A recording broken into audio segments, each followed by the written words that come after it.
ఓం నమో భగవతే శ్రీరమణాయ. చాలా సంతోషం నాయన. దేహాత్మబుద్ధి కలిగినటువంటి ఈ వ్యక్తికి, ఈ జీవుడికి తన సహజత్వము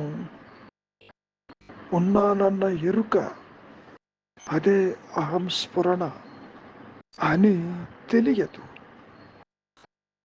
ఏ విధంగా అయితే సర్పరచు భయభ్రాంతిలో లేని పాముకి తాడు ఒకటి ఉన్నదని ఏ విధంగా అయితే తెలియదు, అదేవిధంగా నేను దేహము అనేటటువంటి ఈ మాయా నేనుకి తన మూలమే తెలియదు. అరే, అహంస్ఫురణ దాని పరిధిలోది కాదు. దీని పుట్టుక, దీని మరణము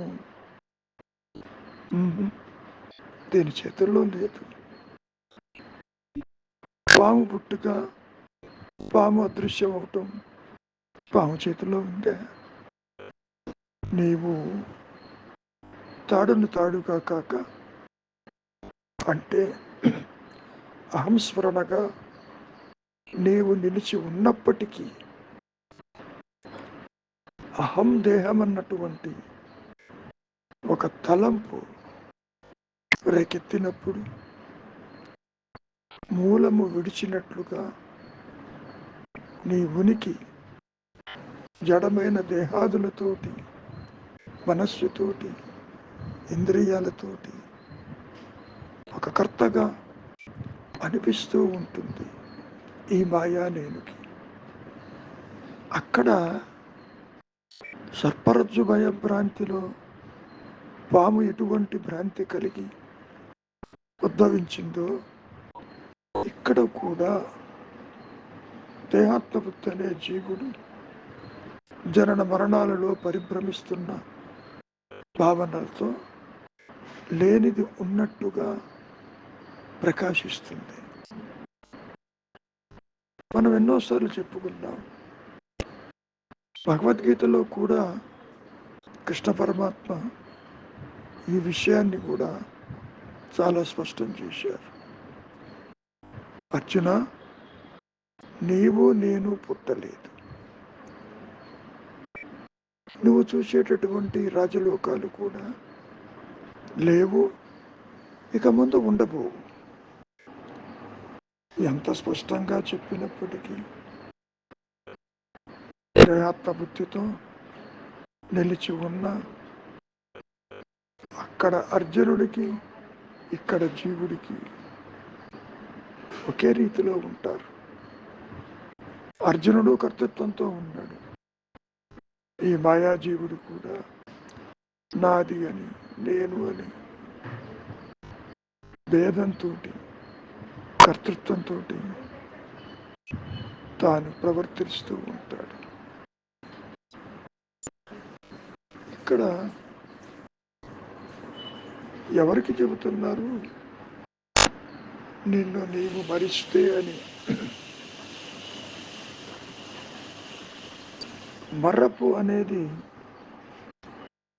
మనం కొంచెం సూక్ష్మంగా పరిశీలిస్తే, ఒకసారి ఇంద్రియములతోటి ఒక వస్తు విషయాలని గుర్తించిన తరువాత తిరిగి మళ్ళీ ఆ వస్తువుని చూడబోతే తనకు కానరాదు. ఇది మనందరి దైనందిక జీవితంలో మరచిపోవటం జరుగుతూ ఉంటుంది. అయితే ఈ మతిమరుపుని, ఈ ఫర్గెట్ఫుల్నెస్ని ఆత్మకి కూడా అప్లై చేయటం సరి అయింది కాదంటారు రమణ మహర్షులు గారు. There is no forgetfulness in the Atma. ఆత్మ అంటే ఏమిటో జీవుడికి తెలియదు. జీవభావనతో కూడిన ఆత్మస్థితి అనేది ఉండదు. ఈ రెండు కూడా ఆపోజిట్స్, వ్యతిరేకాలు. చీకటి వెలుగులాగా, మంచి చెడులాగా, సత్య అసత్యముల్లాగా అవి ఉంటాయి. పాముతో కూడిన తాడు కానీ, తాడుతో కూడిన పాము కానీ ద్వైతంలో కూడా మనం చూడలేము కదా.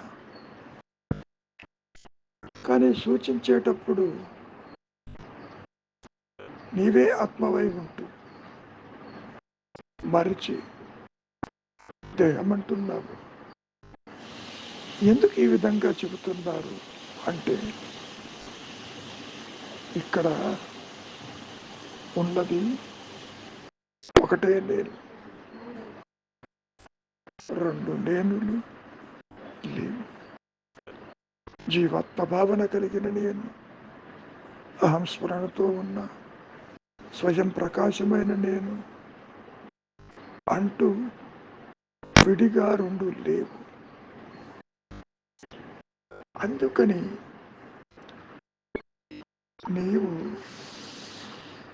నీవుగా ఉన్నప్పటికీ,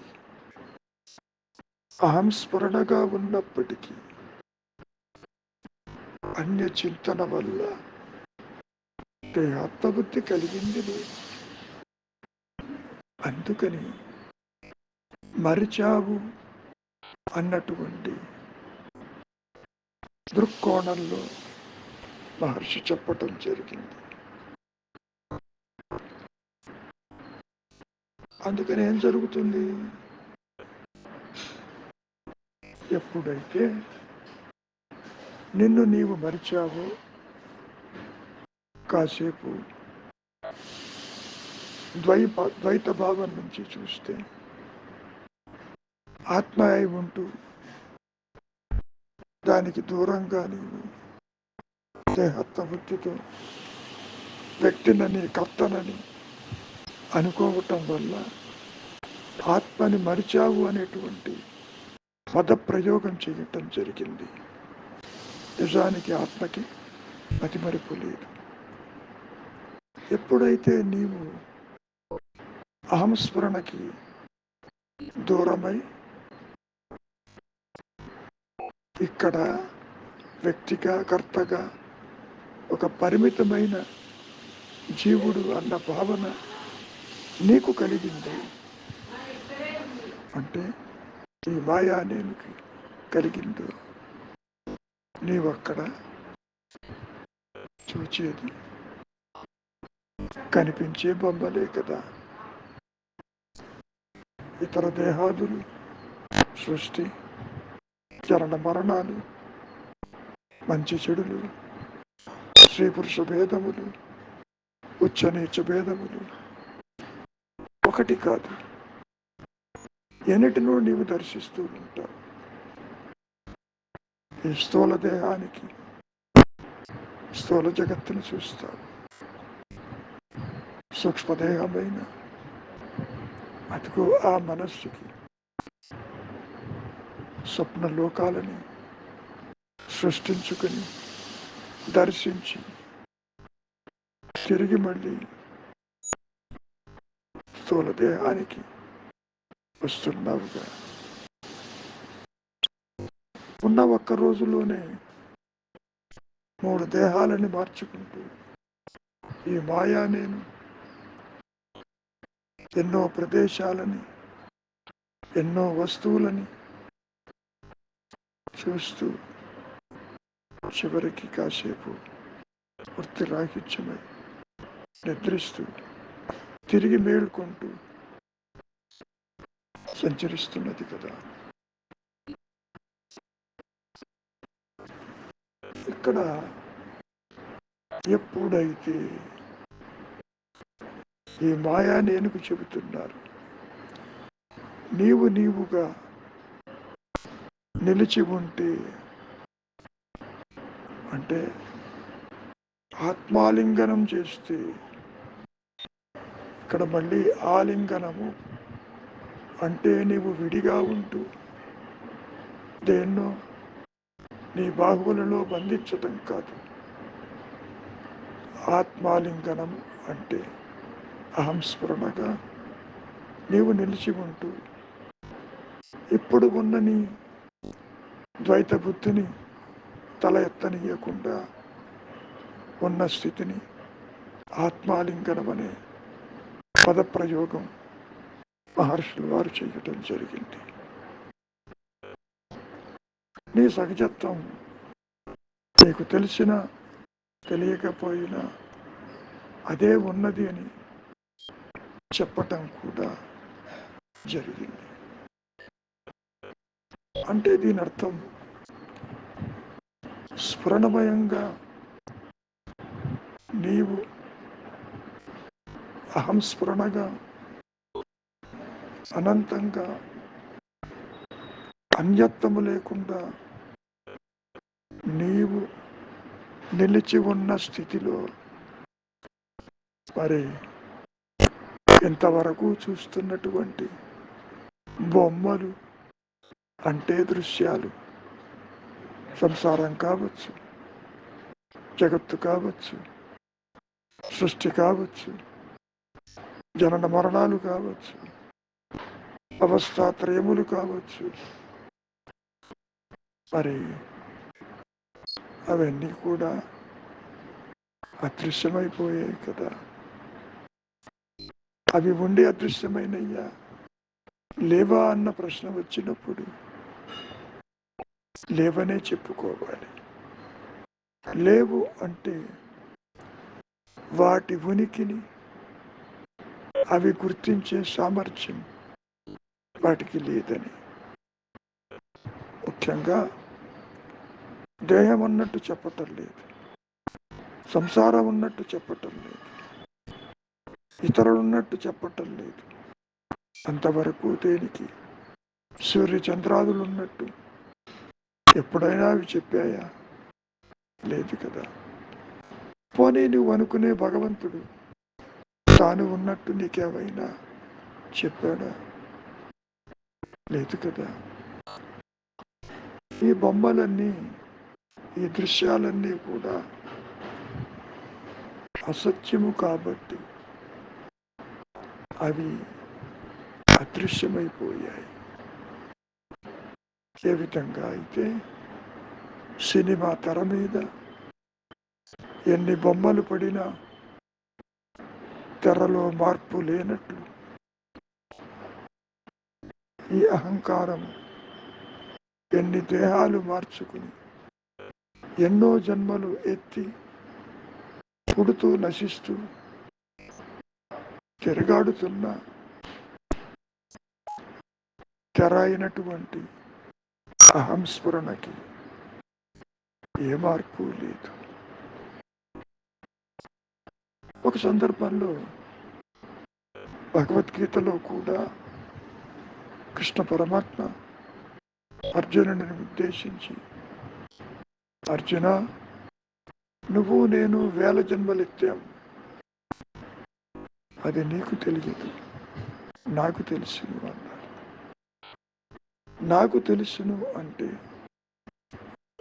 నేనుగా ఉన్న ఆత్మస్థితే నీ సహజత్వమని మరొకసారి సూచించటమే తప్ప ఆత్మని ప్రకాశింపచేయగలిగిన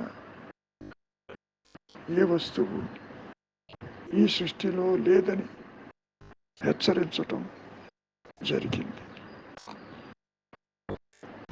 మరి ఏం చెయ్యాలి? ఏం చేస్తే ఆత్మ ప్రకాశిస్తుంది?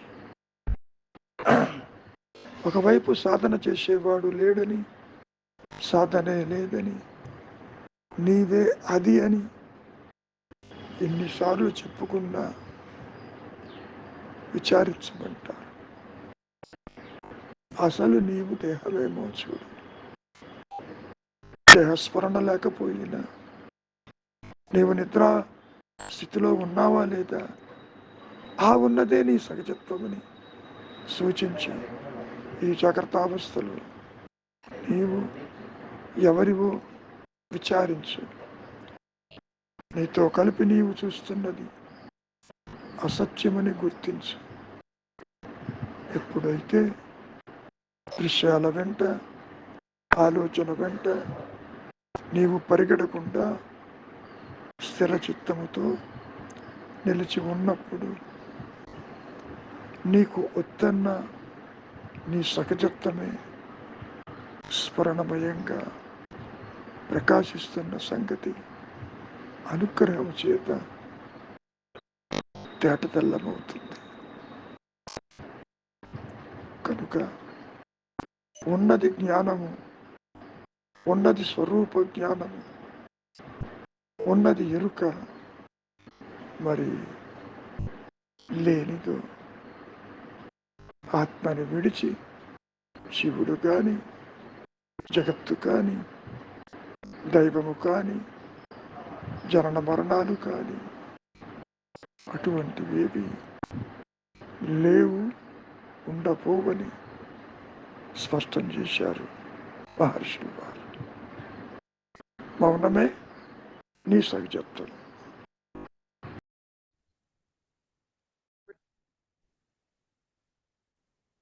అదిగో ఇప్పుడు చెప్పమ్మా పద్మజ, గురుగారు ఒక్క ముక్క చెప్పు, తర్వాత రవికుమార్ మాట్లాడతాడు, మిగిలిన వాళ్ళు మాట్లాడండి. నేను మాట్లాడటం అయిపోయిందిగా. గురుగారు అంటే నాకు తెలిసినా తెలియకపోయినా నేను అహంస్ఫురణై ఉన్నాను. నాకు తెలిసినా తెలియకపోయినా కూడా అహంస్ఫురంగా ఉన్నాను. కానీ నా దృష్టి అనేది అన్నచింతన ఉండడం వల్ల, అంటే ఈ సంసారము, ఈ కష్ట సుఖాలు ఇవన్నీ సత్యము నిజం అనుకోవడం వల్ల నా సహజత్వానికి నేను దూరం అయిపోతున్నాను అనమాట. నిజమే గాని గురువు గారు, తెలిసినా తెలియకపోయినా అంటున్నావు. ఏం తెలియకపోయినా? ఆత్మ అంటే ఏమిటో తెలియకపోయినా, గురువు గారు దేహాత్మ బుద్ధి తెలుస్తున్నట్టు అనిపించిన, మరి నీవిది కాదన్న స్థితికి రాలేవు కదా. నీ అంతటి నీవు రాలేను. ఇప్పుడు వెలుతురు వస్తేనే కానీ చీకటి అనేది లేదు అన్న సంగతి తెలుస్తుంది. అవును, ఇది నువ్వు చీకటి అనుకోవటంలే, ఇది సత్యం అన్న భావన ఉంది బాగా. ద్వైత జ్ఞానం అంతా కూడా సత్యము, పుట్టుక సత్యము, ఇతరులు సత్యము, బంధము సత్యము, ఈ విధంగా. ఇది అసత్యమని ఎంత చెప్పినా స్వరూప జ్ఞానము ప్రకాశము కానంత వరకు ఈ మాయ సాగిపోతూనే ఉంటుంది. పైగా ఇక్కడ సృష్టిని చూస్తున్నావు, నీ ఇతరులను చూస్తున్నావు. సత్య ప్రకాశంలో సృష్టి లేదు. సో ఈ సృష్టిని వదిలిపెట్టకుండా దేహాలు మార్చుకుంటూ జనన మరణాలలో పరిభ్రమిస్తున్నాడు జీవుడు. అందుకని పునరపి జననంగా ఉన్నదే తప్ప అసలు నీ సహజత్వాన్ని ఎవరు ప్రకాశింప చెయ్యాలి? నీవా చెయ్యలేవు. నీ మూలమే నీకు తెలియదు. కాసేపు నిద్రపోతేనే ఏమైందో కూడా తెలియదు. దేహం సంసారం. మరి దీనికి ఏ విధంగా ఎన్ని రకాలుగా చెప్పిన మహర్షి ఆత్మని ప్రకాశింప చెయ్యగలిగింది ఏ ప్రక్రియ లేదు ఇక్కడ.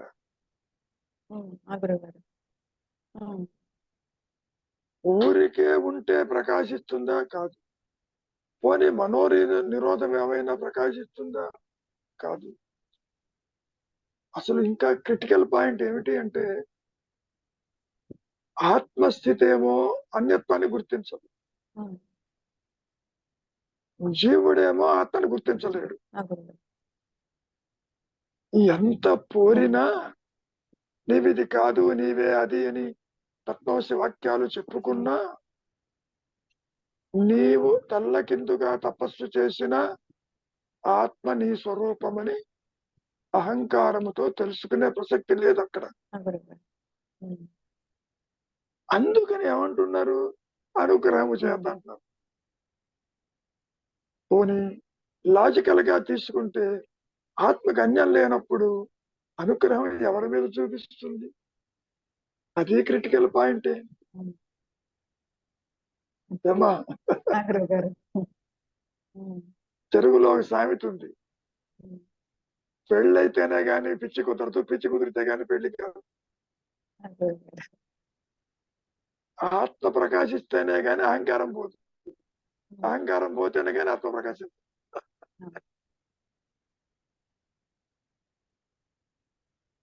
పెళ్లి పిచ్చి అనేది బాగా అర్థం ఆ, అవుతుంది. అటువంటిది కాదు ఇక్కడ. ఆ గురుగారు. మహర్షి దగ్గరికి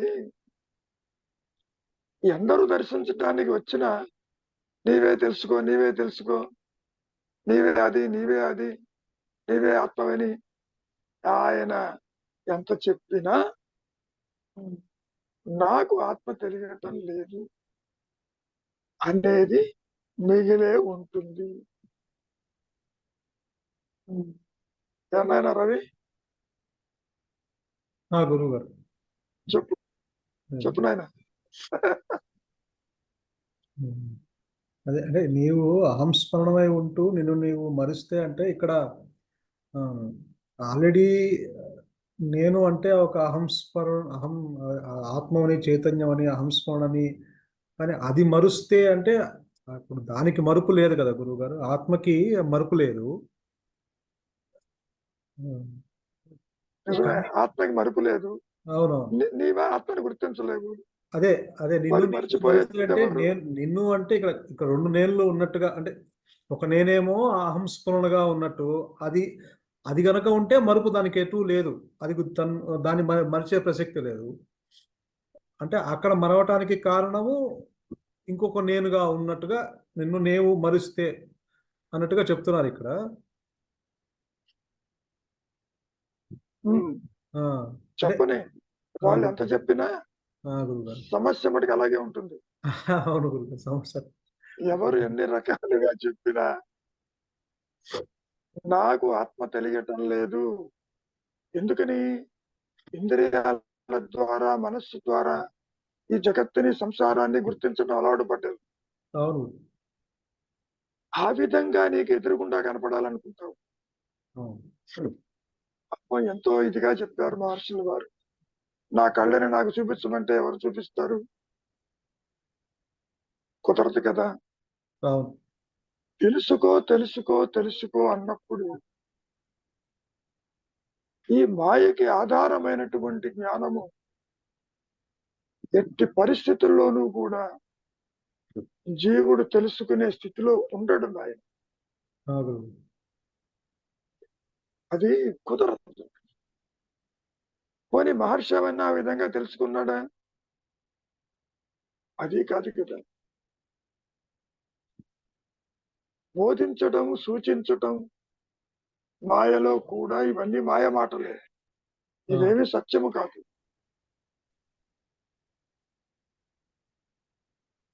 అహంస్ఫురణ సత్యం అనేది సత్యమని ఆయన ప్రకాశించినప్పటికీ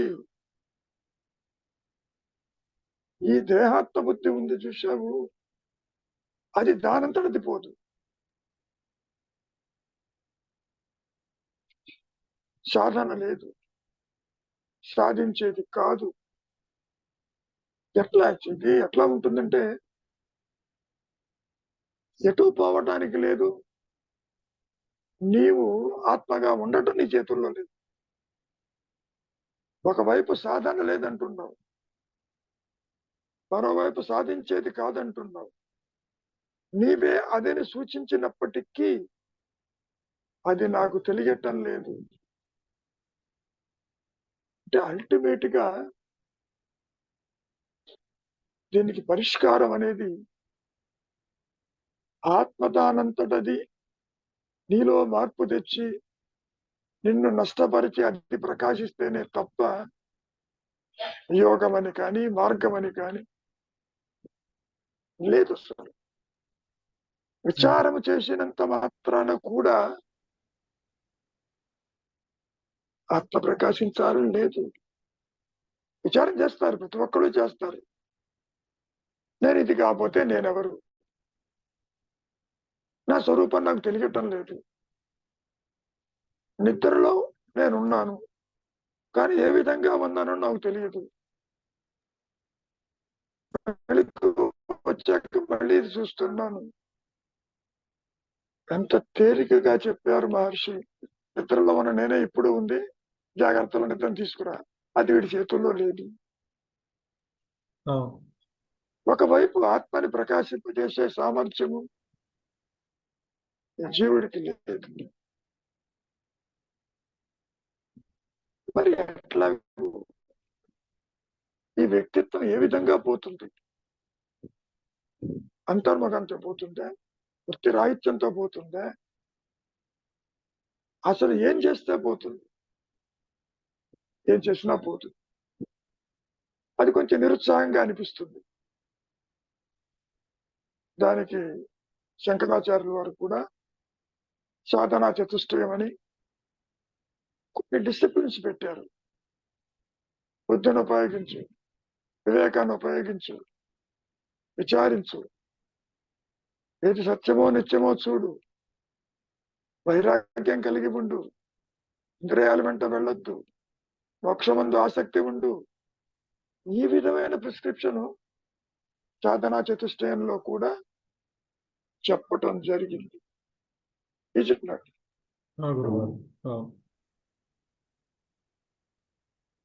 ఏం శంకరులకి తెలియకనా సాధన లేదని, సాధించేది కాదని? అయినప్పటికీ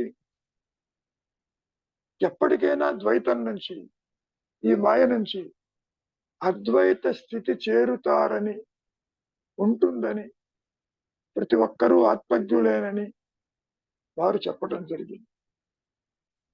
అది మాయలో చెప్పిన మాటే. విచారం చేయమన్నారు. నువ్వు విచారం చేస్తే ఈ అహంకారము తన ఉనికిని తాను తెలుసుకోలేదు. పోనీ ఆత్మను ఏమన్నా గుర్తించగలదా? దాని పరిధిలో ఇది లేదు. ఏ విధంగా అయితే ఒక నీడ వస్తువు గుర్తించలేదు, ఒక సర్పము తాడుని గుర్తించలేదు, వెండి ముచ్చపు చెప్పని గుర్తించలేదు, జీవుడు కూడా వ్యక్తి భావనతో, కర్తృభావనతో ఆత్మని గుర్తించే ప్రసక్తి లేదు అసలు. మరి మహాపురుషులంతా వచ్చినప్పుడు మాయలోకి ఏం చెబుతున్నారు? పోనీ ఈ పని చేస్తే ప్రకాశిస్తుందా? కార్యాకారణ సంబంధాలు లేవు. ఎంతసేపటికి నీవిది కాదు, నీవు అదే అదే అని చెప్పడమే తప్ప దానిని ప్రకాశింప చేయగలిగిన ఎరుక మాయలో లేదు నాయన. ఇంకొంచెం ప్రిస్క్రిప్షన్ ఇచ్చారు. విచారం చేత కాదు, ఓకే, సరెండర్ కా, పూర్ణ శరణాగతిక. భక్తిలో కూడా నవవిధ భక్తుల్లో చివరిదైంది శరణాగతి. శరణాగతి నీవు అనుకున్న దైవానికి అయితే ఆ దైవం కూడా నీ ఆత్మగా ప్రకాశించాలి. అదే అహం బ్రహ్మస్మి. పోనీ అక్కడ కూడా కార్యాకారణ సంబంధాలు ఉన్నాయా? నేను శరణాగతి అయినాను, నాకు ఆత్మ ప్రకాశించి అంటానికి వీడు మిగలడు అక్కడ. ఏమైనా గురువుగారు. కానీ మరి ఒక పక్క మళ్ళీ దైవం ఒక ఆలోచన చెప్పుకుంటున్నాం కదా గురువుగారు. అంతేగా మరి. ఆ దైవానికే నీవు శరణుజొచ్చు. పుట్టులో ఉంది. దైవాన్ని ప్రార్థిస్తున్నావు. సర్వము నీవే అంటున్నావు. శరణుజొచ్చు. నీ వ్యక్తిత్వ నాశమే సన్యాసం అన్నా, శరణాగతి అన్నా చెప్పడం చాలా తేలిగ్గా అనిపిస్తుంది. When it come to the action, result oriented, అక్కడ నీ చేతిలో ఏమి ఉండదు. ఎంతవరకు అంటే నిశ్చలత వరకు. వైరాగ్యం ఎంతవరకు? ఎస్, ఇంద్రియ వ్యాపారాల జోలికి పోకుండా ఉంటే ఎంతగా. ఒక విషయం కూడా చెప్పారుగా, ఆశ్రమంలో ఒకడు 10-15 రోజులు బట్టి నేను ఇక్కడ ఉన్నాను, మీకు శరణాగతి అయినాను, అయినా ఆత్మప్రకాశం కాలేదన్నాడుగా. అవును. నువ్వు కాలేదని చెప్పడానికి ఎవడు లేడు అక్కడ. నువ్వు కాలేదు పొమ్మన్నాడు. అట్లా కొట్టి పారేశారే గాని how to make the matters clear అనేది ఎవరి చేతిలోనూ లేదు. ఇక్కడ విశేషం అది కొంచెం డిసప్పాయింటింగ్ గానే ఉంటుంది. వారు చెప్పింది అక్షర సత్యము. ఉన్నది ఎరుకే, ఉన్నది జ్ఞానమే. ఒకటే నేను ఉన్నది, 2 నేనులు లేవు. ఆ ఉన్న జ్ఞానము నామరూపత్వములు ఆపాదించినప్పుడు జీవుడిగా, జగత్తుగా, ఈశ్వరుడిగా మాయలో కనపడుతుంది. సమస్య ఏమిటి అంటే స్వయం ప్రకాశమైనటువంటి ఆ పరబ్రహ్మముని, ఆత్మస్థితిని, తురీయాన్ని ఈ మాయా నేను ప్రకాశింప చెయ్యలేదు అసలు. ఇది చాలా కటువుగా ఉంటుంది. సత్యము నెరిగిన వారు కూడా అందాంకసేపు, జ్ఞానులు కూడా ఈ మాయలో ఎవరికి ఏది అందించరు. ఎందుకని? అది ఉన్నది ఒకటే ఉంది. ఎంతసేపటికి అదే నీవు, అదే నీవు అని చెప్పటమే తప్ప దాన్ని ప్రకాశింప చెయ్యగలిగిన ఎరుక లేదు ఇక్కడ మాయలో. చాలా క్రిటికల్ గా ఉంటుంది. పూర్తిగా చదవమ్మా, అక్కడ ఏముందో ఇంకా.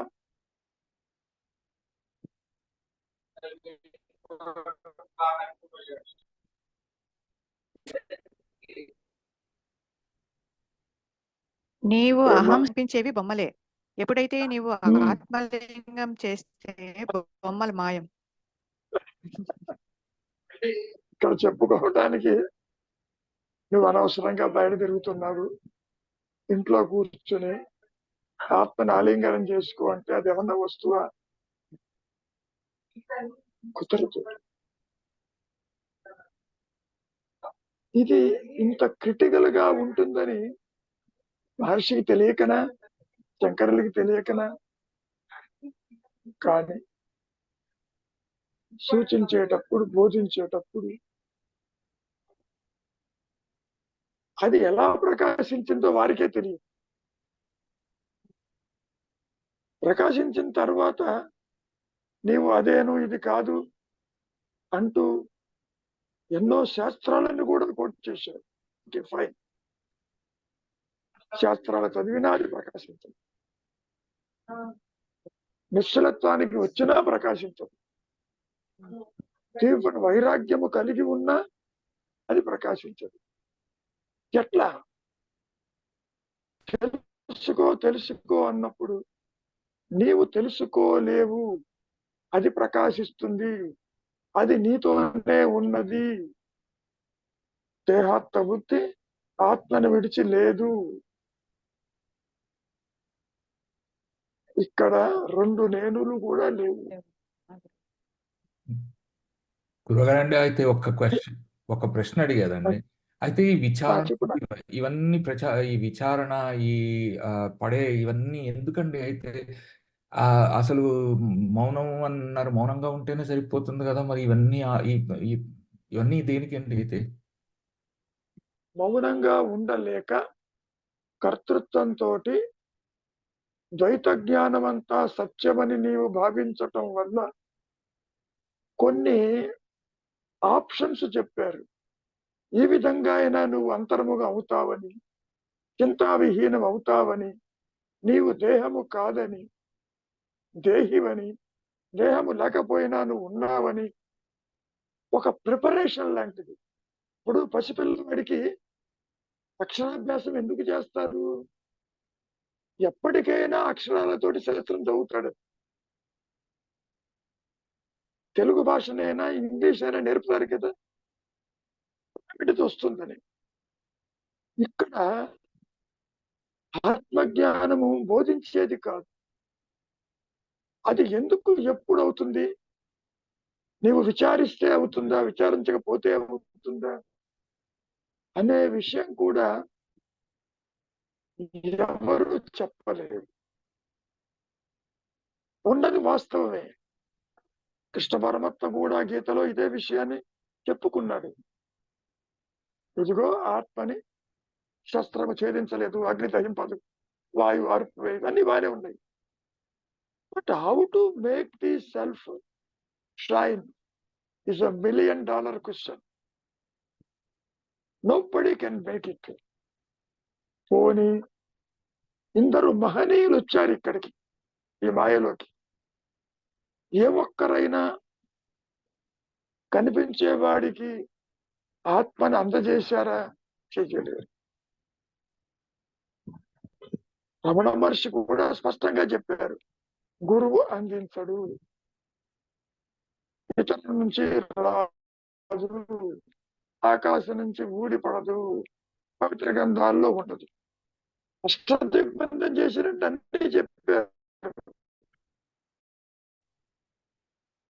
కృష్ణ పరమాత్మ చెప్పాడు, మహర్షి చెప్పారు.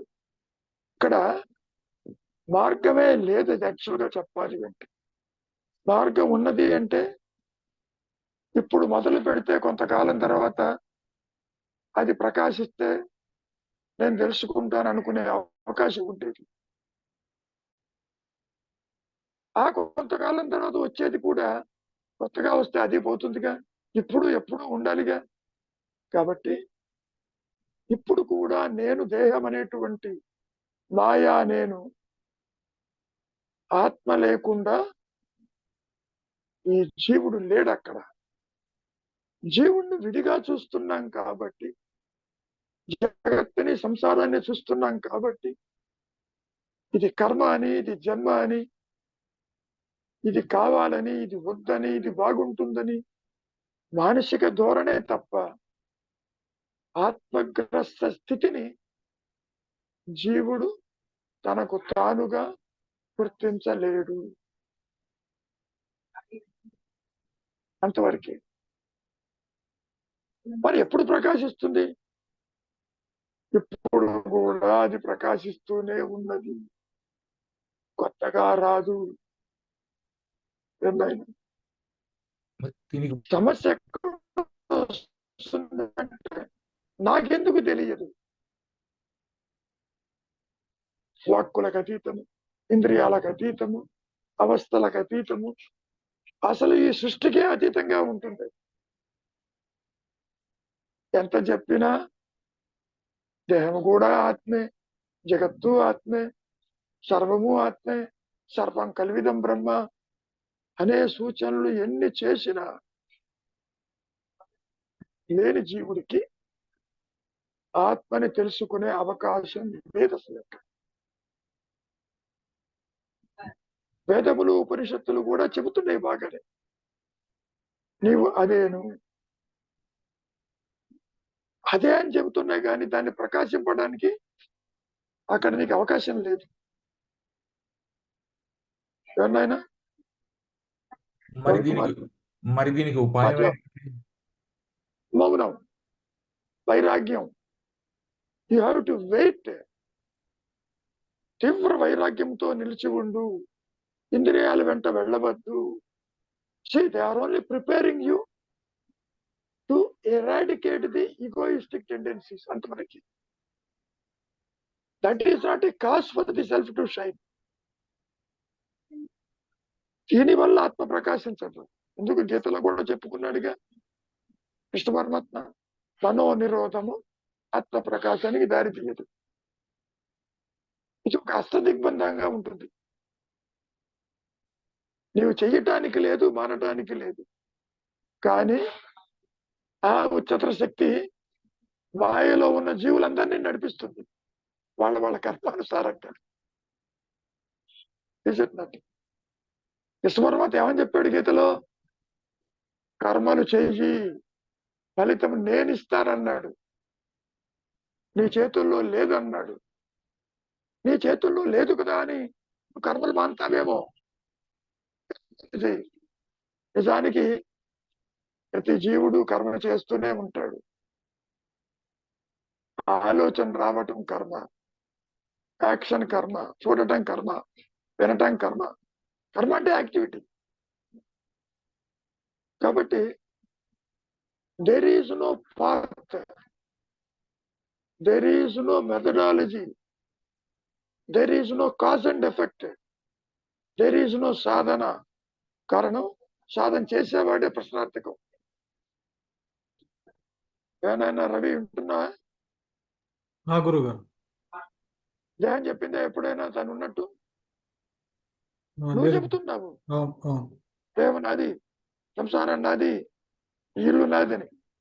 ఆ నాది అని చెప్పేవాడు found to be non existing. విశేషం చూడు, దేహమా నేనని చెప్పదు.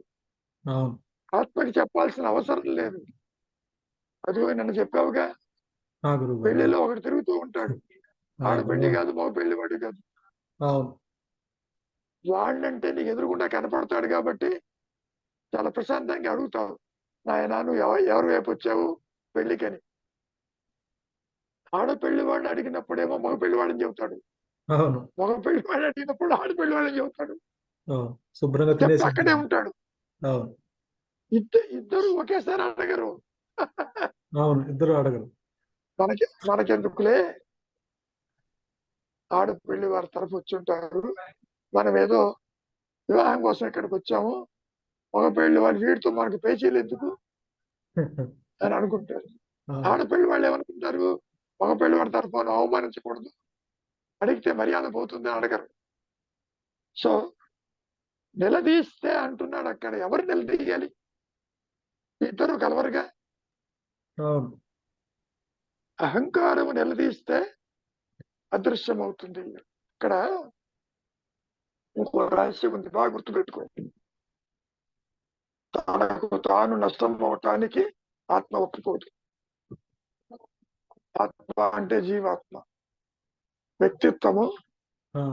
నువ్వు విచారిస్తే ఎగిరిపోతావు, నువ్వు ఆత్మగా ఉంటావన్నా ఆత్మ నాకు అనవసరం, నేను శాంతంగా ఇక్కడ ఉండాలి అని అనుకుంటుంది.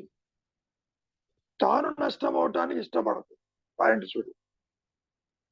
అంటే దాని లక్షణమే అది గురువు గారు, దాని జ్ఞాన లక్షణమే అది. అంతేగా మరి. అభాస కాంతి నష్టం అవుతుందా? పూర్ణకాంతి వస్తేనే పోతుంది. సాపేక్ష జ్ఞానం అన్నా, చిచ్చల గ్రంథి అన్నా, వ్యక్తిత్వం అన్నా, పరిమితత్వం అన్నా, మాయానేనన్నా, అది తనకు తానుగా నష్టమయ్యే ప్రసక్తి లేదు అసలు.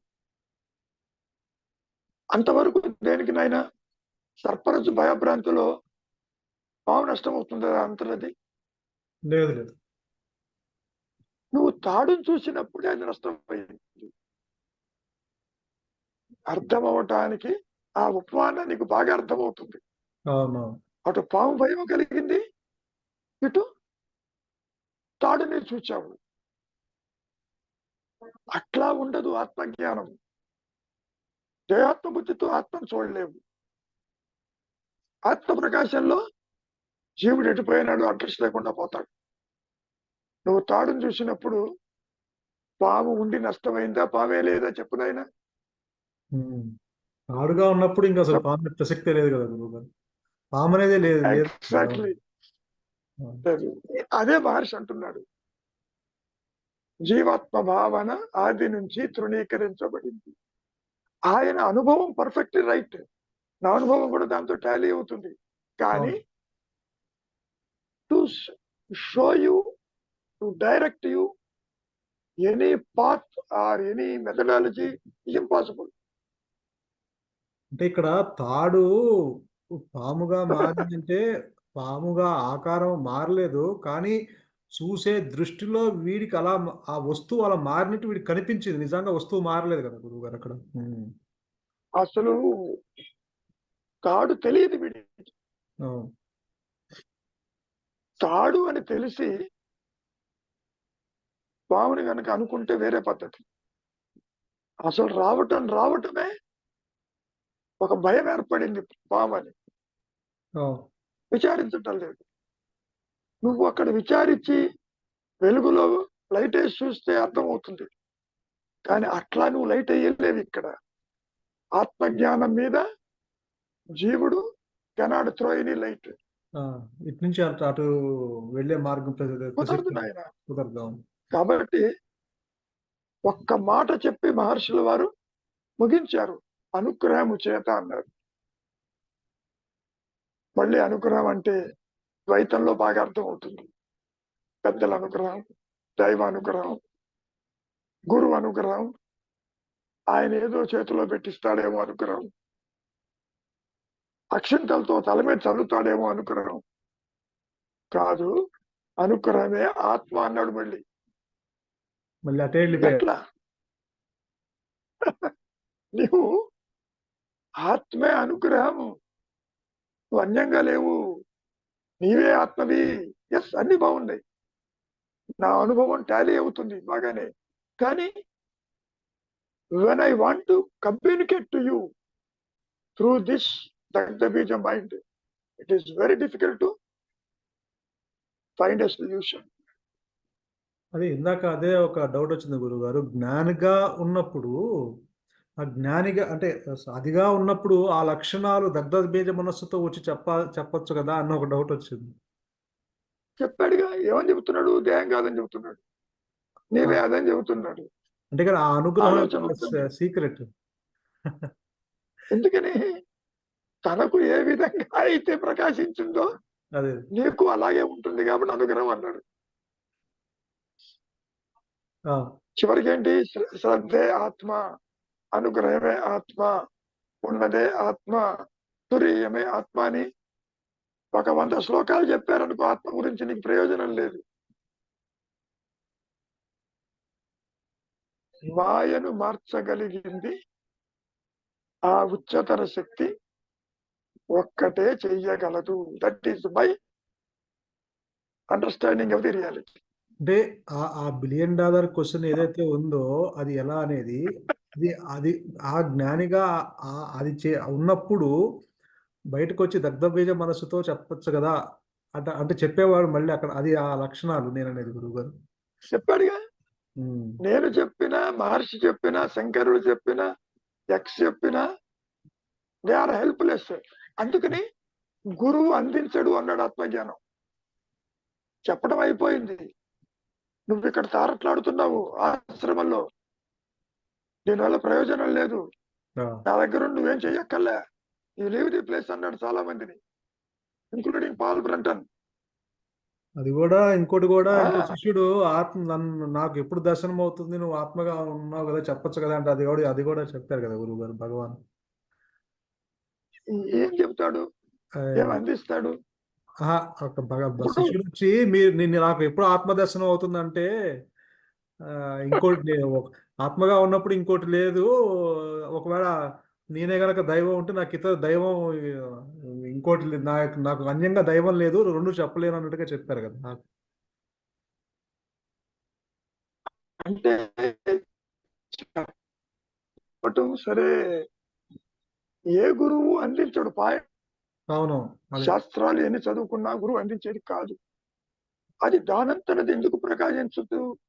ఇప్పుడు శుద్ధ సత్వ మనస్సులో ఆత్మ ఉంటుందన్నారు, బాగానే ఉంది. నువ్వు ప్రిపేర్ చేస్తున్నావు, ఒక పాత్రని శుభ్రం చేశావు నీ యొక్క స్వరూపం తెలుసుకోవటానికి.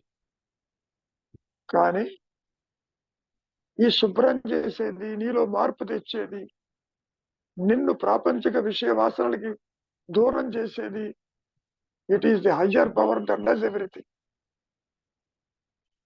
It will polish you. Finally నిన్ను అంతమందించేది ప్రకాశిస్తుంది. నిన్ను అట్టి పెట్టి ప్రకాశించదు, అది విశేషం.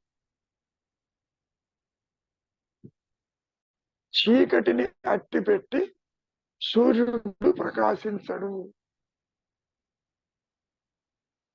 చీకటి వెలుగులు ఆపోజిట్స్. ఇక్కడ జీవ భావన, ఆత్మ భావనలు ఆపోజిట్స్. ఒకటే. మళ్ళీ ఒకటి ఆపోజిట్ ఏమిటి నువ్వు అడగచ్చు. Very simple. దగ్గరగా చూస్తుంటే దూరం చూడలేవు, దూరం చూస్తే దగ్గర చూడలేవు. చూసే దృష్టి ఒకటే. ఏమైనా అర్థమైందా? అర్థమైంది. అది ఆత్మగా ఉన్నప్పుడు ప్రపంచం యొక్క ప్రసక్తే లేదు, ప్రపంచంగా ఉన్నప్పుడు ఆత్మ తెలియదు ఇంకా. ఎందుకంటే నీ దృష్టి అన్యత్వంగా ఉన్నప్పుడేమో మాయ కనపడుతుంది. అన్యత్వము తల ఎత్తనప్పుడు ఆ జ్ఞానము తనకు తాను ఉంటుంది. నువ్వు అనొచ్చు దానికి ఎక్స్పాన్షన్ కంట్రాక్షన్స్ ఏమైనా ఉన్నాయా అని. ఏమీ లేవు. అందుకనే చివరికి ఏమన్నారు, జీవుడు ఒక ఊహా వస్తువు, ఇమాజినరీ, ఏ ఫ్యాంటమ్, ఏ పిశాచము అని ఇట్లా వర్ణించారు. దానివల్ల నీకేమైనా ప్రయోజనం వచ్చిందే? లేదు. చాలా many times it is highly disappoint. గురువు అందించడు, ఇతరుల నుంచి రాదు, నీవేం చెయ్యాలో నీకు తెలియదు, ఎంత చెప్పినా నువ్వేమి చెయ్యలేవు. కార్యకారణ సంబంధాలు లేవు ఇక్కడ అసలు. అందుకనే ప్రతిసారి ఏమంటుంటాను, ఊరక ఉండుటే శ్రేయస్కరం, మౌనమే శరణ్యం. మహర్షి కూడా అది చెప్పుకున్నారుగా, అంతా మౌనమే అన్నాడు.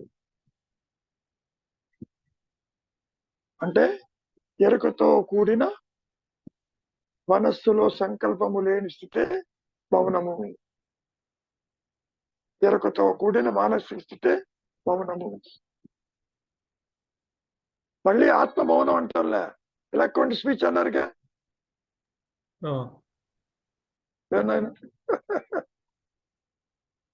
కాబట్టి there is no path to salvation.